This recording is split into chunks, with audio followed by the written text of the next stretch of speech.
Selamat pagi, shalom saudara-saudara dikasih oleh Tuhan. Kita berjumpa lagi di kali yang ke-7 hari Minggu. Kita tidak bisa beribadah seperti bulan-bulan lalu, beribadah rame-rame. Tetap kita akan terima berkat firman Tuhan, meskipun melalui online atau melalui YouTube. Oke lah, kita akan mendengar firman Tuhan, tapi sebelumnya kita akan berdoa. Bapa surga, di dalam nama Tuhan Yesus Kristus, bersyukur kami bisa bertemu lagi, meskipun dari layar atau dari YouTube, tetapi kami membutuhkan firman Tuhan. Manusia tidak bisa hidup oleh karena roti saja, tapi manusia lebih daripada itu hidup oleh karena firman Tuhan. Taburi hati pikiran kami dengan firman, karena perkataan Tuhan, firman Tuhan itu sempurna adanya, ya dan amin. Apa yang tertabur di dalam hati kami akan segera bertumbuh, berbuah-buah bagi hormat kemuliaan nama Tuhan. Kami akan segera mendengarkan firman Tuhan. Kami terima itu semuanya sebagai berkat yang luar biasa. Haleluya, amin. Puji Tuhan, firman Tuhan datang kepada kita pada pagi hari ini mengenai persoalan kedamaian. Judul firman Tuhan, judul pemberitaan firman Tuhan pada pagi hari ini adalah Aku berhasil menjaga damai. Kita harus berhasil. Kita harus menang, saudara. Jangan sampai damai itu lepas, pergi, atau malah hilang. Mencari damai itu tidak gampang, saudara. Tidak gampang. Nah sekarang, apakah arti damai itu? Arti kata damai menurut Kamus KBBI atau Kamus Besar Bahasa Indonesia yaitu: 1. Damai, tidak ada perang, tidak ada kerusuhan, aman. Yang kedua, apa itu damai? Tentram dan tenang. Yang ketiga, damai itu tidak bermusuhan. Damai itu rukun. Nah, jadi kesimpulan damai itu adalah keadaan batin, pikiran yang tenang, sukacita, tentram dan lega. Puji Tuhan, saudara-saudara. Kita lanjut. Fakta tentang kedamaian. Semua makhluk hidup pasti membutuhkan damai. Entah itu hewan, tumbuhan, unggas, makhluk hidup butuh damai. Apalagi orang, banyak orang mencari kedamaian. Oleh sebab itu, maka kita jangan sampai kehilangan damai. Kita harus menjaga damai dengan berbagai upaya. Bagaimana jika manusia kehilangan damai? Yang terjadi adalah kebalikan dari kedamaian, dari rasa damai, dari keadaan damai. 1. Adanya permusuhan. Kita bisa pahami ya, damai itu lawan katanya bermusuh, permusuhan. Damai itu lawan katanya perang. Perang dapat secara fisik dan perang secara psikis.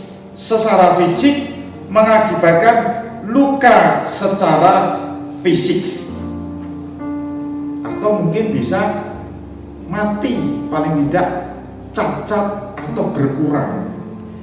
Yang kedua, tadi mengakibatkan psikis. bisa berarti luka perasaan, ya, luka jiwa, luka batin. Ini sebetulnya paling parah, saudara, paling memprihatinkan. Mengakibatkan rasa takut berkepanjangan. Mungkin rasa takut itu dibawa sampai akhir hayatnya. Ya, tidak gampang, saudara, menghilangkan rasa takut, khawatir, cemas itu tidak begitu mudah. Bahkan tidak bisa berdamai dengan diri sendiri, itu luka psikis. Tidak bisa mengampuni diri sendiri, tidak bisa memaafkan atau memaklumi diri sendiri, selalu menghukum diri sendiri. Kalau lebih dikenal tidak pede, ya, akhirnya tidak peduli dengan dirinya sendiri, ya, takutnya berkelebihan, kecewanya berkelebihan, sampai insomnia. Apa itu insomnia? Sulit tidur. Itu kalau orang tidak ada damai, itu bisa luka psikis. Mengerikan. Nah, sekarang kita akan lanjut. Damai dapat tercipta dengan adanya relasi, pertemanan, membangun komunikasi, membangun pertemanan, hubungan dengan teman, dengan saudara, dengan siapa saja. Yang kedua, damai dapat tercipta dengan adanya rekreasi. Rekreasi itu tidak harus tempat yang jauh-jauh, tidak harus di atas gunung, boleh di pantai, ya, di mana saja. Itu boleh. Rekreasi bisa ke dapur atau ke pasar dulu, lalu ke dapur, olah-olah, masak-masak dengan kreasi kita sendiri. Meskipun nanti kalau dirasakan itu rasanya itu jadi asing, jadi aneh bagi yang mencicipi, tapi secara tidak langsung hati kita damai, tentram, ya, lega, ya. Ya, damai juga tercipta dengan adanya ilmu. Bertambahnya ilmu, rasa takut ditekan. Berdasar bertambahnya ilmu, tidak percaya diri itu mengecil, ya. Bertambahnya ilmu, jadi kita rasanya itu lega. Oh, saya sudah tahu kok, saya sudah tahu caranya, jadi tidak ketakutan. Lalu yang ketiga, harta, ya. Kalau kita punya persediaan harta, ya, persediaan cukup makanan, persediaan cukup uang, itu damai, itu sukacita, itu terjadi kelegaan, ya, harta. Meskipun, ya, nanti kita akan terangkan secara alkitabiah, ya, apa kata firman. Bagi manusia, bagi masyarakat pada umumnya, harta itu memang penting, ya, harta itu sangat penting. Kesehatan, ya, kalau kita sehat, nyaman, lega, damai, sukacita, bergerak, ya, tidur enak, bergerak enak, mau pergi enak karena sehat, ya, makan jadi enak karena sehat. Coba kalau tidak sehat, seenak-enaknya makan, apa maksudnya? Seenak-enaknya lauk, itu kalau kita tidak sehat, makan jadi tidak enak, ya, tidak lesat makan itu. Yang berikutnya asuransi, jaminan, ya, jaminan hari depan, ya, jaminan hidup hari depan, pendidikan kah, ya, jaminan hari tua. Kan bentuk-bentuk asuransi macam-macam. Ada asuransi kesehatan. Orang kalau punya asuransi jadi ayem. Ada saudara saya, sepupu saya, dia bilang gini, saya tidak khawatir pada hidup saya masa depan, anak saya, karena saya sudah ikut sebuah produk asuransi untuk masa depan anak saya. Dia menggantungkan kepada masa depan anaknya kepada asuransi. Nah, itu damai. Namun ada cara yang lebih baik dalam mendapatkan atau dalam mencari damai. Nanti sudah kita singgung di atas, ada asuransi, ada kesehatan, ada harta, ada rekreasi, relasi, ilmu, ya, dan masih banyak lagi. Nah, di sini kita akan jawab di dalam firman Tuhan. Bacaan terdapat di dalam Injil Yohanes pasal 20 ayat 19. Berbunyi demikian. Ketika hari sudah malam, pada hari pertama minggu itu, berkumpullah murid-murid Yesus di satu tempat dengan pintu-pintu yang terkunci. Karena mereka takut kepada orang-orang Yahudi, pada waktu itu datanglah Yesus dan berdiri di tengah-tengah mereka dan berkata, "Damai sejahtera bagi kamu." Perkataan Yesus, damai sejahtera bagi kamu. Ini perkataan yang membuat surprise murid-muridnya, juga membuat surprise bagi saya, dan juga tentunya saudara akan surprise. Di dalam dunia ini tidak ada yang gratis, tidak ada yang cuma-cuma. Itu hanya slogan saja, hanya baik-baik saja, tapi sementara waktu di belakangnya pasti ada ongkos-ongkos, ada biaya yang harus dibayar. Untuk mendapatkan ilmu, mahal harganya. Untuk mendapatkan asuransi, mahal harganya. Untuk mendapatkan harta itu juga mahal harganya. Orang kalau memancing ikan besar harus umpannya besar. Itu harta. Kesehatan juga tidak murah, saudara. Nah, ini Yesus tiba-tiba hanya berkata, datanglah Yesus dan berdiri di tengah-tengah mereka dan berkata, damai sejahtera bagi kamu.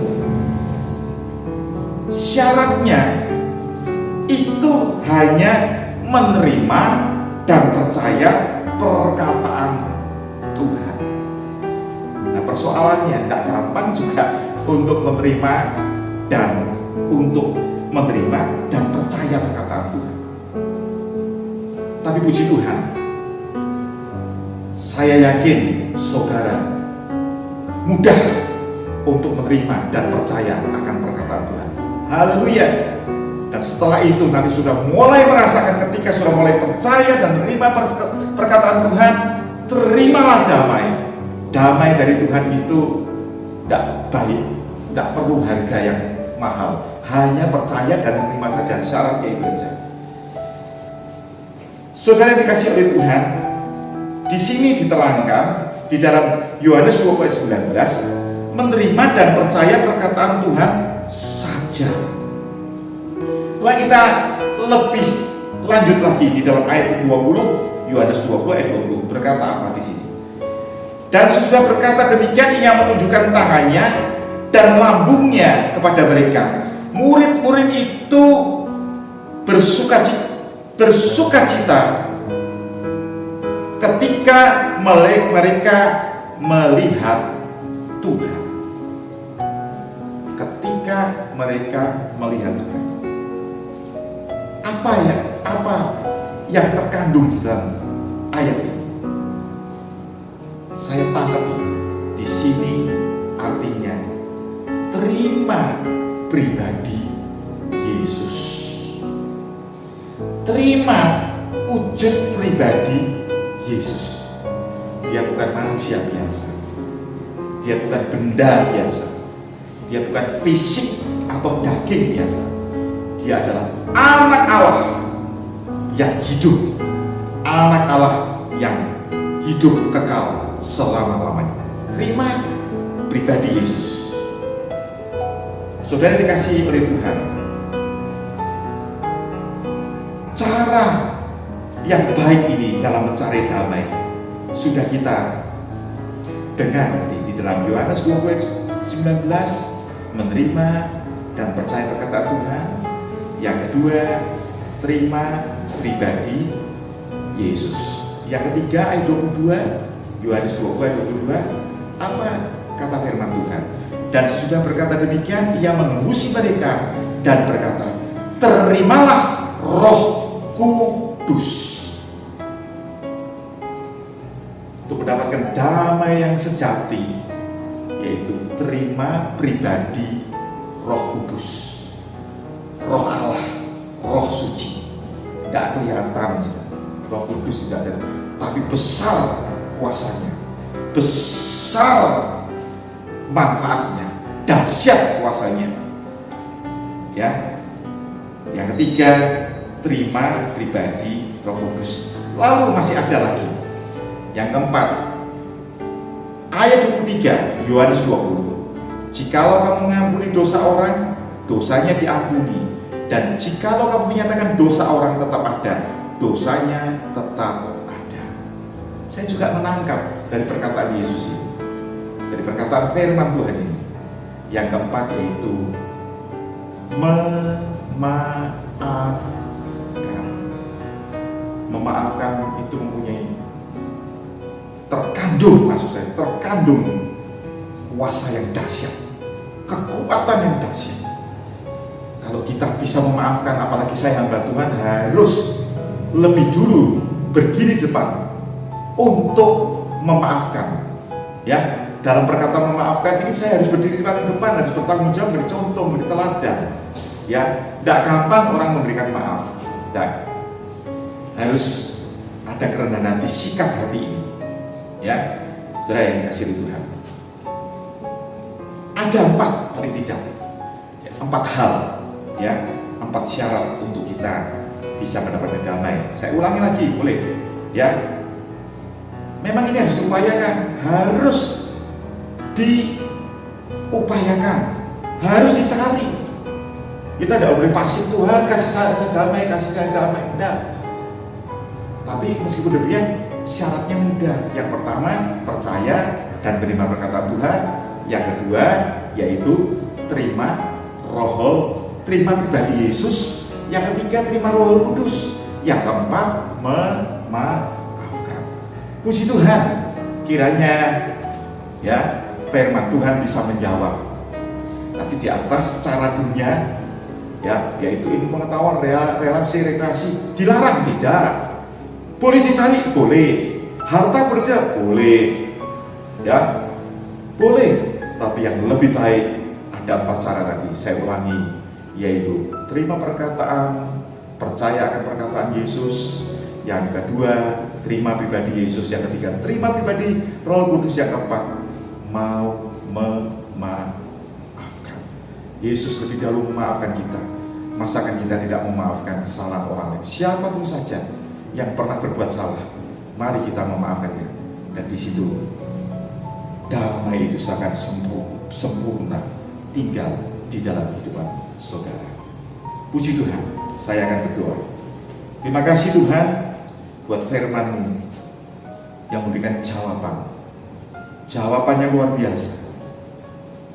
Jawaban yang kami temukan dari kisah Yesus setelah bangkit, menemui murid-murid yang dalam keadaan takut, dalam keadaan cemas, dalam keadaan kengerian. Mereka butuh damai, mereka butuh sukacita, butuh happy, butuh fun, butuh kelegaan. Dan mereka tentunya sudah mencari upaya untuk mendapatkan damai. Tidak salah apa yang dilakukan oleh manusia dalam mencarikan damai, tapi ada yang lebih baik. Kita tinggal terima saja. Kita tinggal dengar firman Tuhan, terima firman Tuhan. Kita tinggal buka hati untuk menerima Roh Kudus. Kita tinggal buka mata rohani kita untuk melihat bahwa Yesus itu ada. Dan undang dia masuk di dalam hidup kita. Dan berikutnya Tuhan, kami sudah diampuni dosa, kami sudah dimaafkan atas kesalahan kami.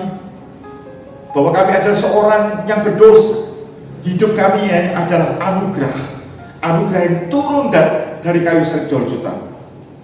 Apa yang Tuhan beri cuma-cuma, kami harus berikan kepada sesama kita, kepada siapa saja, dimanapun kami berada, kapanpun kami berada. kami harus diberikan dengan cuma-cuma juga. Terima kasih Tuhan buat firman Tuhan menguatkan kami, memberkati kami. Kami terima firman Tuhan itu dan sudah ada damai terjadi dalam kehidupan kami. Haleluya, di dalam nama Tuhan Yesus Kristus. Amin. Puji Tuhan, kita sudah mendapatkan damai yang sejati. Damai yang diberikan oleh Tuhan tidak seperti damai yang diberikan oleh dunia. Mari kita bersama-sama menyanyikan lagu ini. Lagu yang sudah sangat terkenal sekali. Dan sementara kita menyanyikan lagu ini, saya yakin dan percaya Tuhan akan menambahkan damai di dalam hidup kita. Damai yang diberikan sangat besar, damai yang jadikan hati gemar,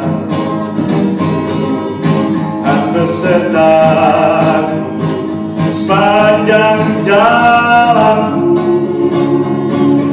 ku serahkan padanya, Yesus Tuhan. Sekali lagi, damai yang Dia berikan sangat besar, damai yang jadikan hati gemar, besertaku sepanjang jalanku, ku serahkan